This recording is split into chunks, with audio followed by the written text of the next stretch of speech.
right, let's get started. Welcome, everyone. My name is Larry Law. I'm the Executive Director of the Great Lakes Independent Booksellers Association. This session today is recorded and will be made available later today for you to share with your staff. I want to thank everybody for joining us. As many of you know, for GLEBA and my fellow regionals, the winter catalog is our #1 revenue generator and keeps our associations running. So it's one of the most effective and participated in programs that we offer. Over the years, we've had many requests to put together a spring's or a summer catalog, so we are excited to do so. And we decided to start in a year where paper is impossible to get, so very exciting. I'm joined today by the ED of NABA, Eileen Dangler, the ED of SEBA, Linda Marie Barrett, and our host for today, Suzanne Schoger. Suzanne is the Director of Marketing and Promotion for RAMP. Suzanne is a former bookstore owner, book industry professional, strategy consultant, and educator, now in her 30th year managing independent bookstore marketing.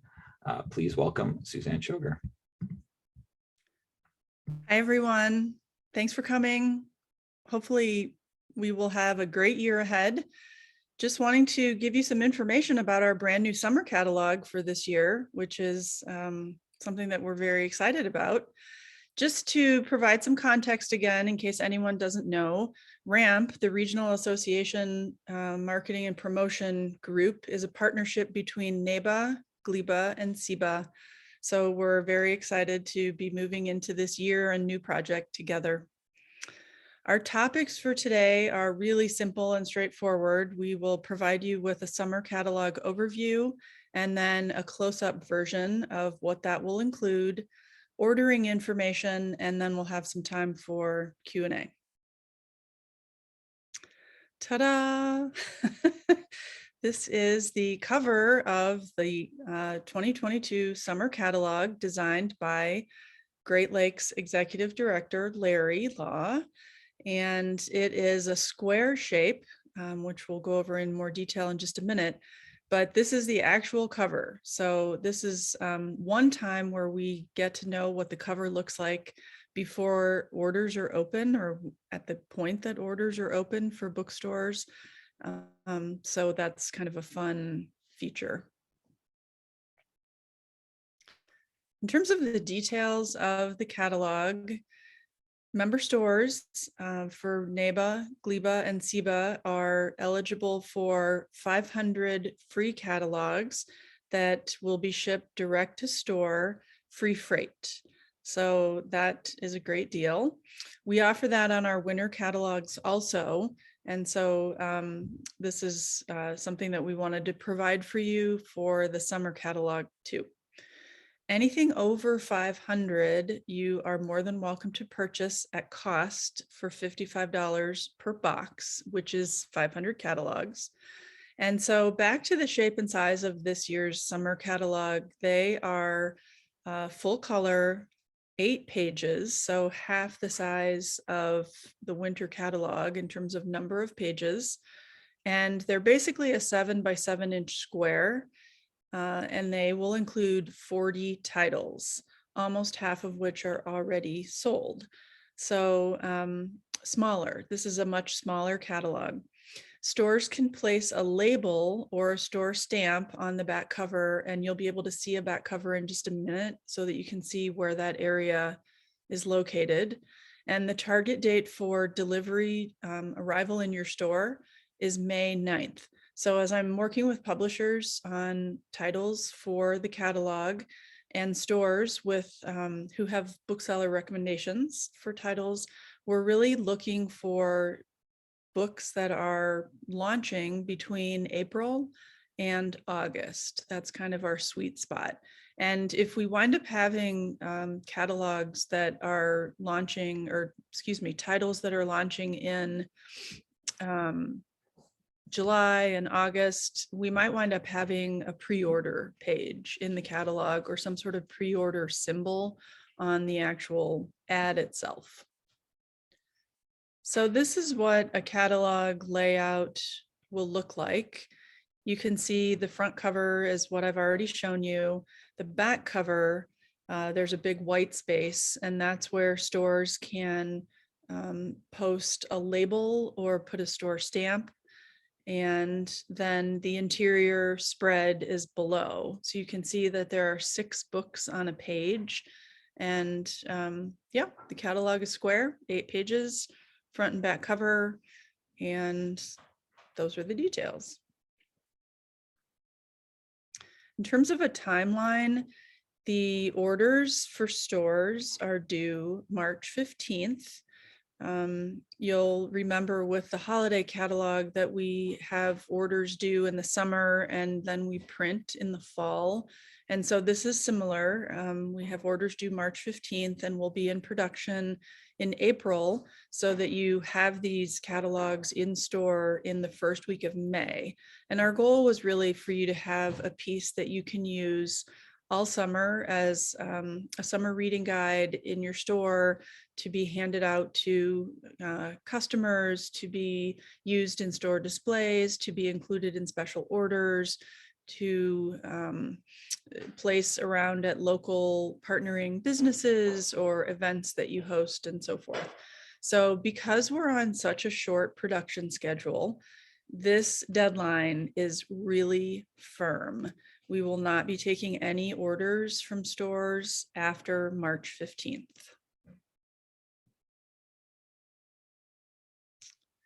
And then to place orders, you can go to rampbooks.com.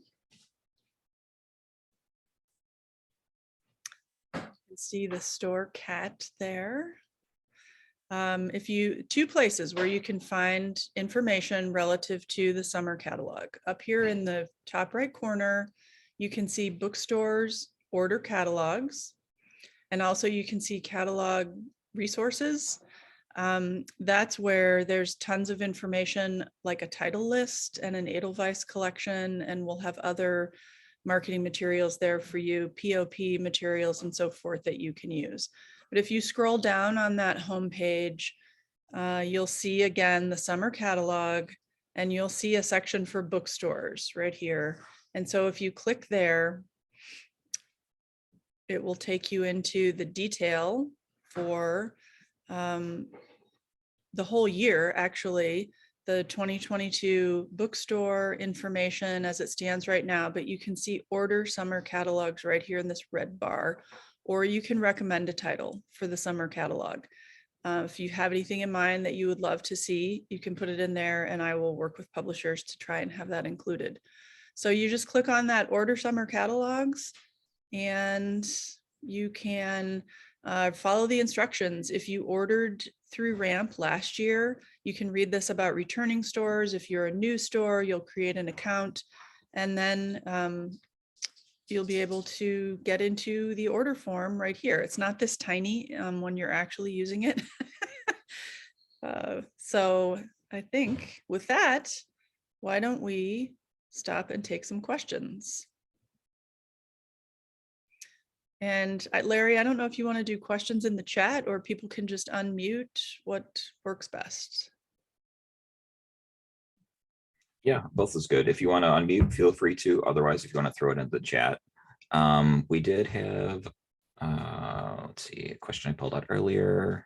Let's see, from Denise. What is the size of the square? I'd assumed it would be the same as the holiday catalog, so I could send it direct mail as I do with a holiday catalog. Yes, so the size is different. It's a square. It's 7.125 by 7.125. And technically, you can mail this piece, although I will tell you up front that the USPS is not super excited about squares. And we understood that. One of the challenges with doing a summer piece, kind of in comparison with our holiday catalog, has to do with imprinting the catalogs with store name and logo and information, and also creating a piece that can be mailed. And so for a variety of reasons that are beyond our control, paper shortages,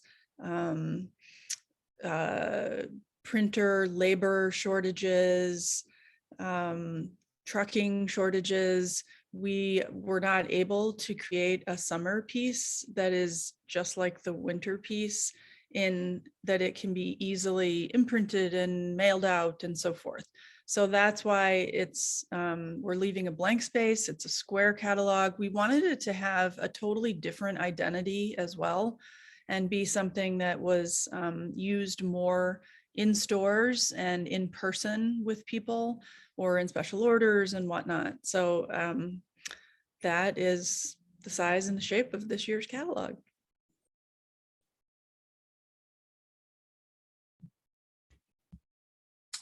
Let's see.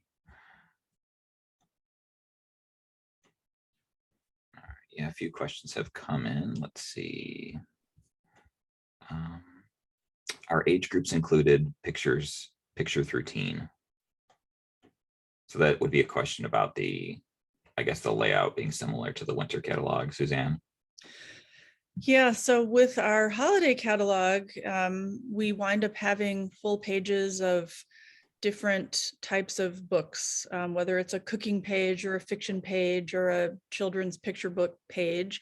For the summer catalog, since there are only 40 titles, we will still mix titles together in ways that make sense, but I don't think we're planning on having category headers. And we're really more about just an eclectic mix of titles. So far, we're getting a lot of titles from smaller publishers and independent press publishers, which is cool. The price point is pretty good for them. And so we don't have such tight guidelines for groupings on pages as we do with the holiday catalog. But if people purchase ad space, if publishers want to place those types of titles and we have room, we will. Kathy asked, I've used the RAMP newsletter, but not the catalog. Do I need to register as a new bookstore?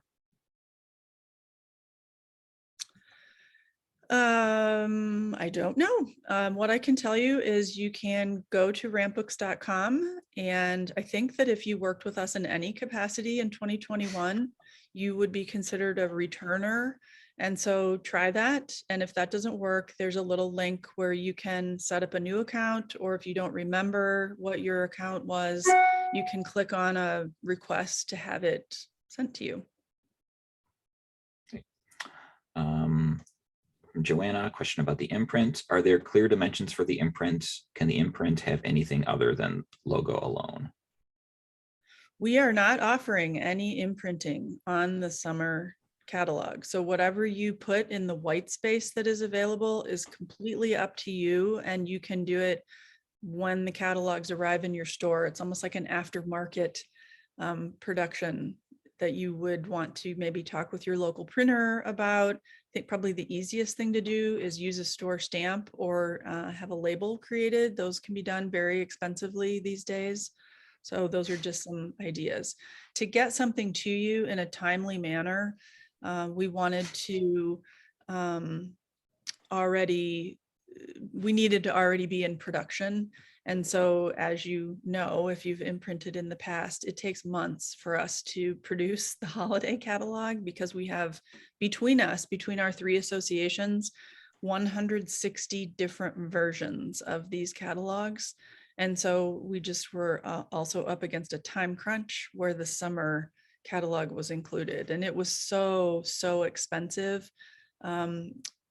Between November, when the last catalog came out, and now, our printing, paper, and production costs have increased a minimum of 25%.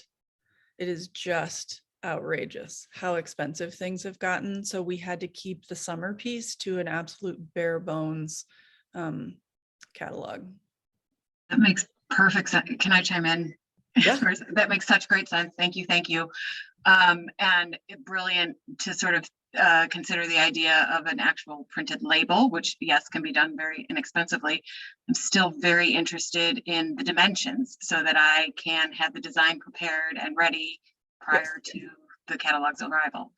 Yes, so the dimension of the catalog itself is 7.125 inches by 7.125 inches. Are you talking about the dimension of the white space on the back? Yes. Yes. So that we will put in the order form, so you can see the actual height. The width of it is 7.125. I just don't remember the height off the top of my head. I'm sorry. No, that's okay. I'll look at that closely on the application. Okay, and then the other question I was going to put in the chat, but I can I guess say it now. When and how will the title lists be shared with the stores that order the catalog? The title lists are already on rampbooks.com. Oh, Yep.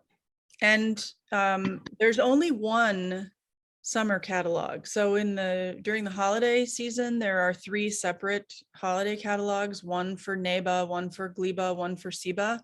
But in the summer, there's one combined catalog. So there's one title list.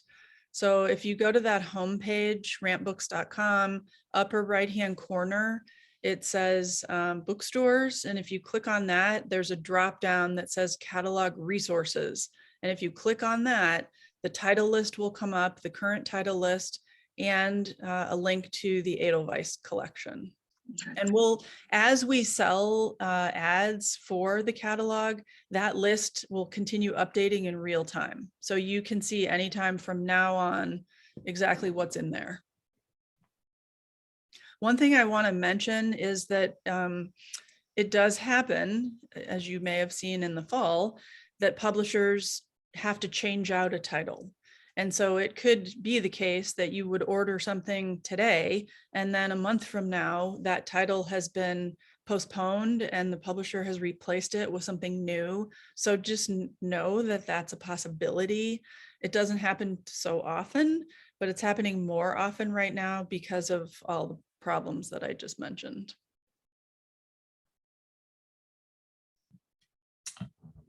Two questions that I will combine into one, and you kind of answered it because it's kind of where it's ongoing and all the titles aren't sold yet. But approximately what percentage of the catalog will be children's books, and how is the diversity of the title list?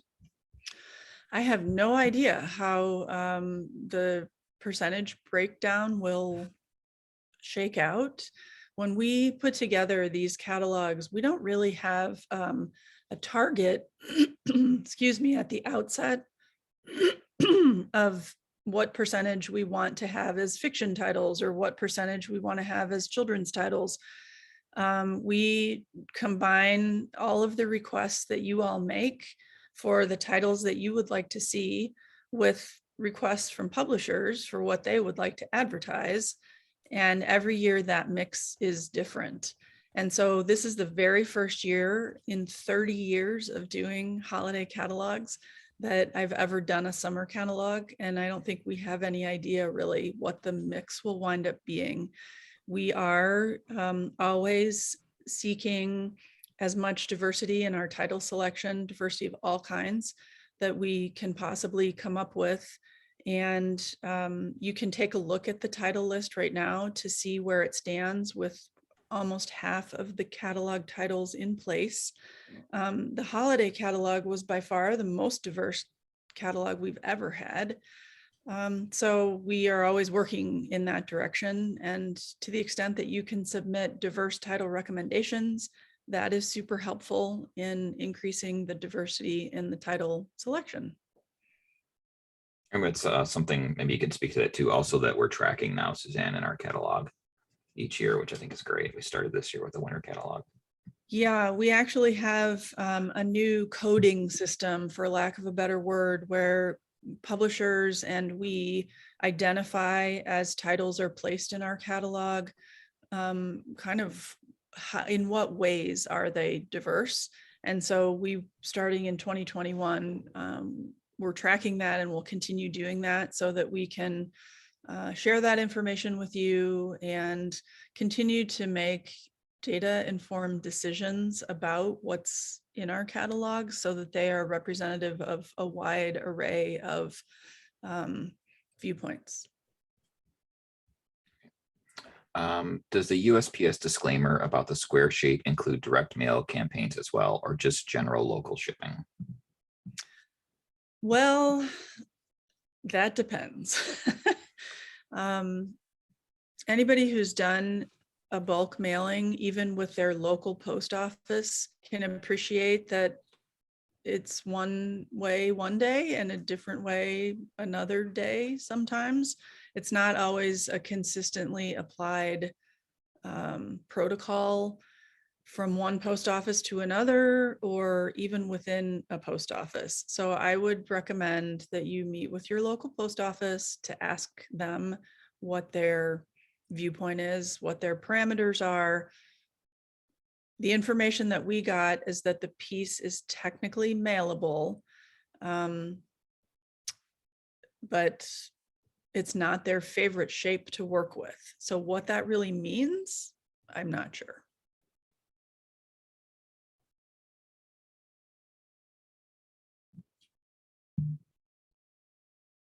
We're caught up on questions.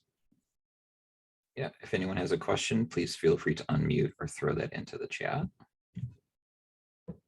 Is this helpful? Do you feel like you have a take on what this looks like and includes and so forth?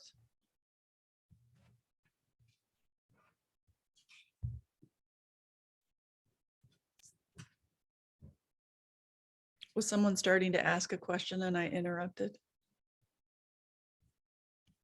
Oh, I think Allison, you're muted. Oh, I was waiting until you finished. Oh, And my store got noisy. oh. You've been such a great supporter, Allison. How are you? Do you think that without the, just our sticker on the top, with no postal markers, this could go in a newspaper? Yeah, I don't know. I mean, with the bulk mail permit, you could still include it in a newspaper, so that doesn't preclude something from going in a newspaper. I think you would just have to talk with your local newspaper to see what their requirements are for shape and size. Okay, sounds good. Yeah.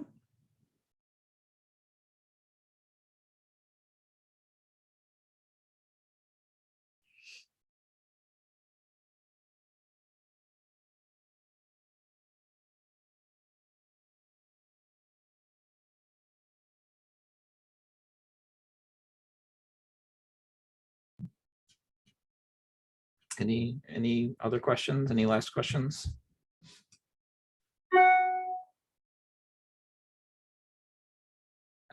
Link or for the title Edelweiss collection. Suzanne, could you mention that again? Yeah, let me just share my screen again and go back to rantbooks.com if that's okay.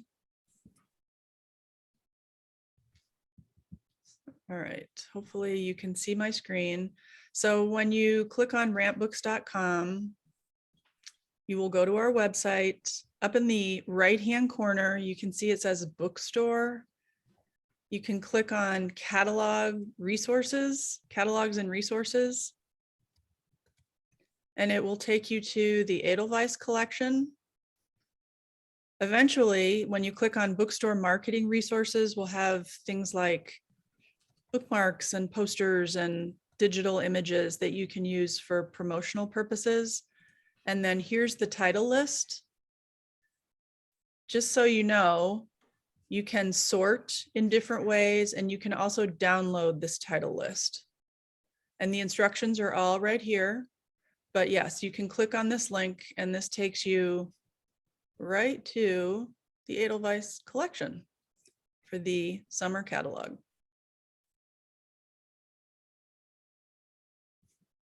Is that helpful?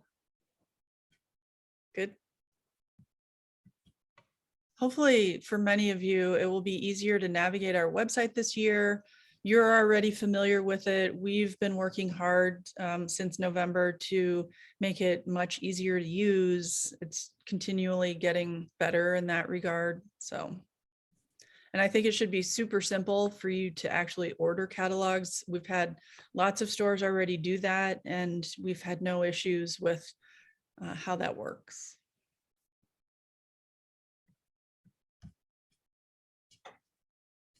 Are you excited?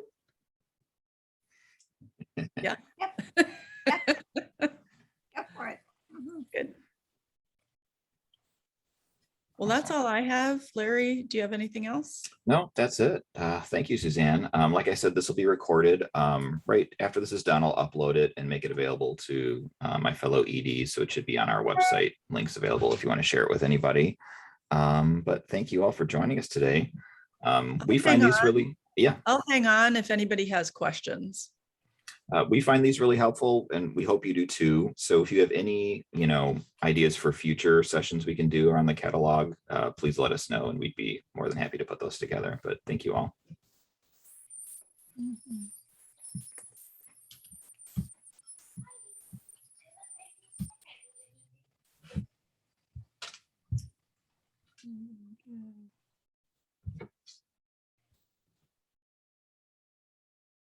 Any questions that anybody has?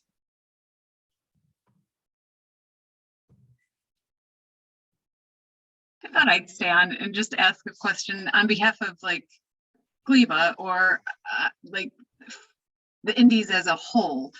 Like, what is it? And I'm trying to pose this as a informational, I don't know, tagline to my staff, who has expressed concerns over the fact that we continuously sort of place catalogs that every other store in the country is placing into, and that is the opposite of who we are as an independent bookseller, and our identity and our care and our curation and our yeah, sort of, and not the opposite, right? But it feels that way to some of our staff, right? If I'm sort of getting behind a national catalog, and I'm working through sort of making that case to my staff directly for the importance of being a unified collective in independent bookselling and what that means. And we have other instances that we do that where we feel it more naturally, like Independent Bookstore Day and Indies First and things like that. But like practically, and I don't know, Suzanne, if this is a question for you or a conversation for Larry, like, why is it that we as independents really feel like this is important for our relationship to the publishers and to our national kind of presence as a unified trade? Is that too much to ask right now? No. Once upon a time, I was actually on the Great Lakes board, and the Great Lakes catalog was the very first catalog I started doing 30 years ago as a volunteer, as a committee member. And the purpose of that catalog has not really changed so much in these 30 years. And right from the get-go, it was kind of this dual purpose, which was in part to provide stores with a vehicle for a marketing piece that would look polished and professional that they couldn't necessarily create on their own, and also to provide a revenue vehicle for the association to be able to then continue providing independent bookstores with benefits. And those are still, I think, the two primary reasons why this collective has continued to stay in business. I mean, for years, I thought there was no way that a print catalog was going to stay around. And here we are 30 years later. And in some ways, it's even more important now for both of those dual, reasons for our members to participate. It's kind of and each is dependent on the other for the piece to be valuable and work for all parties, the publishers, for the stores, and for the associations. Larry, do you want to add on, or any of the other EDs? No, I think that's great. And yeah, thinking about this and the other programs we do, it's like, I look at it like it's just a piece of what we offer, right? I think there's a lot of stores that couldn't put a catalog together and need this at the end of the year, right? And this is a free benefit for their membership.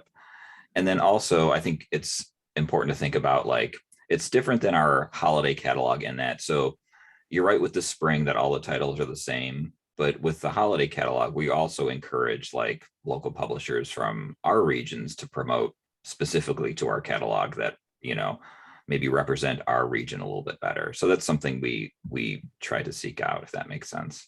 So we do want to tailor it and feature artists, authors, and publishers from our region, highlight them. But it's also, I think, an important piece for stores that couldn't put together a catalog for themselves. We know too that not every service or program or piece that we offer is a good fit for every store. you know, and so we try to offer the most to the most stores as much as possible, recognizing that, you know, it's not going to work for everyone all the time. And it's in some ways not dissimilar to this pandemic story in that I think I used to own a bookstore, and there were years that I didn't think the catalog was particularly appealing, you know, for my market or whatever, but I felt like the bigger community needed my support in using it, because if the stores don't use it, the publishers won't buy advertising in it, and then the association loses revenue. And then they can't continue to provide services like trade shows and educational opportunities to the members. And so it's just this cyclical, you know, thing where we're all codependent. So I think that's a piece of it too, is just recognizing that there's some value in contributing to the health of the organization through the use of these pieces too. Does that answer your question? It does. It does. And it does for me. I think what may be missing, and for us to consider into the future with our catalogs, is that gut instinct that store staff have when they see Independent Bookstore Day or Indies Next, that we know what that is, right? We know we are part of something bigger than ourselves, an ecosystem of independent physical brick and mortar bookstores that are not Barnes and Noble, that are bookstores, right? So, and that's where I love the spring cat. I love the visual. I think it's great. I love a lot of our visuals. I think we could think about having a more sort of gut reaction to for bookstore staff and customers being like, this is an indie. Mm-hmm. This is a brick and mortar indie only, something I'm getting special at this place, right? Linda Marie, were you going to say something? Well, I think another aspect that's important for stores to consider and talk to their staff about is recommending titles to the catalog, because we have in the SEBA territory, we had some stores that were highly active about recommending diverse titles and made a real strong impact on the ultimate makeup of titles in the catalog and got really behind it this year. So I do think that stores and their staff, if they're kind of frustrated with the title selection, I know Suzanne, you'll go after and you know, titles that are recommended, and it does bring out more regional variation among each catalog. I think NABA and SEBA had opportunities to offer extra space to some small publishers this year. So we had this great extra page of titles that ordinarily wouldn't be in the catalog. So it can be a lot more engaged. You can engage a lot more with it and help shape it to be very indie and different than what you would see otherwise, or what would be offered nationally. I think the regional catalogs have that great potential in them. And there's no saying that the summer piece, if it continues, has to be one catalog for all three associations. I mean, this was a quick project that we had to put together in a very short period of time. And so that's something that could continue to evolve.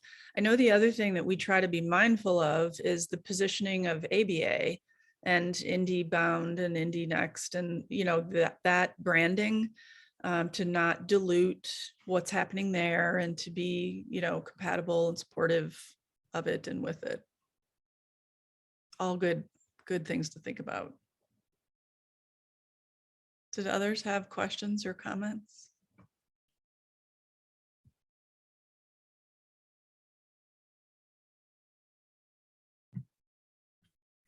Kathy mentioned in the chat, maybe a page with all participating stores. That'd be kind of fun. Part of the reason that we don't do that generally, we used to, different associations have done that over the years. They've put the local stores in their catalogs, and just to be, I don't know, really straightforward or transparent about it, we try to use our real estate in the most financially responsible way we can. And we try to sell every inch of the catalog that we can, because it's so expensive to produce. And now even more so. I was thinking that maybe that would then have more stores use the catalog.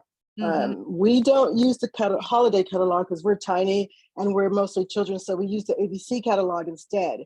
Yeah. But I'm going to do this summer catalog, and I was thinking what Joanne was saying about the whole idea that Independent Bookstore Day and Indies First. This could be another kind of Indies touch point, Yeah. at least in these 3 regions. And if you have the Right. stores somewhere, you know, No, that might it's be cool. it's a good Maybe we idea. could pay you a small price to be in there. Because Independent Bookstore Day is in when? April? Last Saturday in April, yeah. Yeah. And then Small Business Saturday is in November. And so this could be an interesting, summer spotlight. Any other ideas?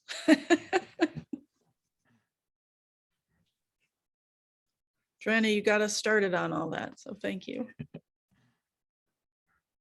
Keep my mouth shut, right? No. I'm so grateful for all the work. I really am. Like, that needs, I know that was said at the outset, but Larry's work to design it, and Suzanne, your responsiveness and service for the holiday catalog is stellar. And yeah, it's great. I appreciate this work so much. My hope for growth and improvement is only that, to make sure we're doing right by ourselves, and that I have the words I need when I'm confronted with a concern or a question, especially for my staff. Yeah. Excellent points, and thank you.